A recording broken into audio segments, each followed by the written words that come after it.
Greetings, fellow classic TV fans. We all know and love Jerry Mathers from Leave It to Beaver. If you go to his website, jerrymathers.com, you'll find great stories about his fabled career as a child actor and TV legend. Besides his fascinating blog, gallery of memorable YouTube clips, and more, there's the awesome DVDs and books section. Jerry has assembled one of the most comprehensive lists of exciting products commemorating his legacy and much of the classic TV of yesteryear. There's full single seasons of Leave It to Beaver DVDs, as well as the box set with all 234 episodes. His books, Jerry Mathers as the Beaver and The World According to Beaver trivia guides are also available. There's great products from his co-stars and some of his mogul TV and movie colleagues from over the years. You can pick up a copy of his movie, Hitchcock's 1955 classic, The Trouble with Harry. And speaking of Hitchcock, you'll also find Tippi Hedren's memoir, Tippi. Jerry's out on the fan circuit with plenty of upcoming appearances, and at many of these he's joined by his TV brother and lifelong friend, Tony Dow. I had the pleasure to meet both these gracious gentlemen, and it's an experience that I would highly recommend. So check out jerrymathers.com, and especially the DVD and books section, and I'll leave a link in my description for more info. Greetings, fellow classic TV fans! In the 1960s, a number of high-quality TV shows were imported from the UK. One such show starred Roger Moore as the Saint. This role was highly beneficial for Roger as it prepped him for a much bigger role he would take on in the 70s and 80s, when, as most of you know, he filled Sean Connery's shoes as James Bond. And in fact, Moore held down the role of 007 for longer than any other actor. He amassed 7 feature films as the secret agent. But did the writers for The Saint actually predict that Moore would become James Bond a decade earlier? Well, in a 1964 episode, a woman has a line where she actually mistakes Simon Templar for James Bond. You really are James Bond.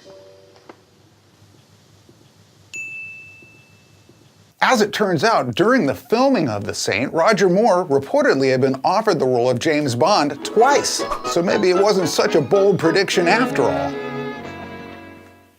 Greetings, fellow classic TV fans! In 1962, a new sitcom was born of a single-show drama entitled 7 Against the Sea. It was called McHales Navy, and it ran for 4 seasons with 138 episodes. It had a large and truly gifted cast, but what made it for me was the dual performances of Ernest Borgnine and Tim Conway. Borgnine's McHale as the straight man and Conway's ensign Chuck Parker as the clown gelled perfectly. And why? As they both claimed, we just had a good time. Ernest Borgnine had established himself winning the Oscar for Marty and having starred in classic films like From Here to Eternity and Bad Day at Black Rock, but he also recognized the power of television. Conway was discovered by the legendary Rose Marie. He later immortalized himself on The Carol Burnett Show, including a string of popular live-action Disney films, including countless TV appearances. Once on the McHale set, Tim, being new to the acting craft, asked Ernest for pointers on what the motivation was for a scene. Ernest replied, "If you don't nail the scene before 5 p.m., I'm gonna kick you in the butt." Conway said that was all the motivation he needed. Over the years, these two talents established a lifetime of friendship and mutual admiration. And as icing on the cake, in 1999, they returned as a nautical duo,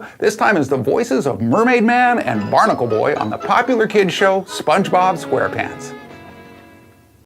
Greetings, fellow classic TV fans! On October 30th, 1964, episode 7 of my favorite classic TV show originally aired. It was called Haloween with the Addams Family. They made Halloween feel like Christmas the way they celebrated it.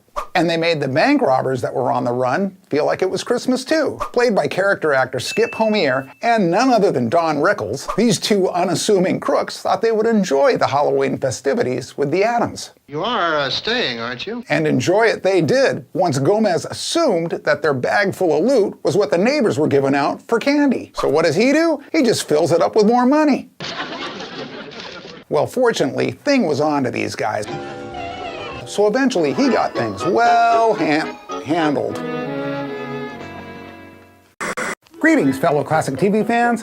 One of my fondest early memories was waking up on the weekends to catch my favorite Saturday morning cartoons, one of which was Wile E. Coyote and the Roadrunner. Originally created in 1948 from the minds of Chuck Jones and Michael Maltese, this specific Warner Brothers tune garnered 49 shorts, each about 6 to 7 minutes long. Beginning in the movie houses with their first episode, The Fast and the Furriest, they were originally meant to parody the zero-dialogue chases between the vastly popular cartoon Tom and Jerry. But these two Looney Tunes soon took on a life of their own. Each show immediately dove straight into the humor, beginning with a freeze-frame, mock Latin description of the two characters, and from there, the ingenious slapstick comedy ensued. It was Warner Brothers background animator and sound effects specialist Paul Julian who vocalized the beep beep, or me beep, whichever you prefer, sounds of the uncatchable and much smarter Roadrunner. Wile E. Coyote was able to cross over within the Merry Melody world, also appearing in 5 episodes of Bugs Bunny. In doing so, he was given a hyper-sophisticated voice.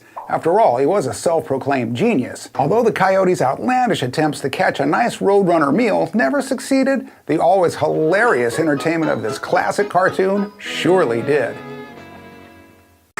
Greetings, fellow classic TV fans. Juliet, oh Juliet, wherefore art thou, Juliet? Yeah, I know I got it backwards, and I'm probably not going to win any acting awards, but I do know who my original TV crush was, Juliet Mills. You would remember her as Nanny from Nanny and The Professor, and Mills got nominated for a Golden Globe for that role. And something that I didn't recall was what Nanny's real name on the show was. It was Phoebe Figolilly, perhaps inspired by one Mary Poppins. And what may have helped Mills in the role is she's claimed to believe heavily in metaphysics, and magical beauty ran in her family. Her younger sister is Haley Mills, who stirred many a young man's heart in all those classic Disney films. Thus, it should come as no surprise that in real life, Juliet's godmother was one of the most beautiful starlets that ever lived, Vivien Leigh. So alas, gone with the wind were my chances of ever becoming Juliet's Romeo. First, I'd like to thank the Academy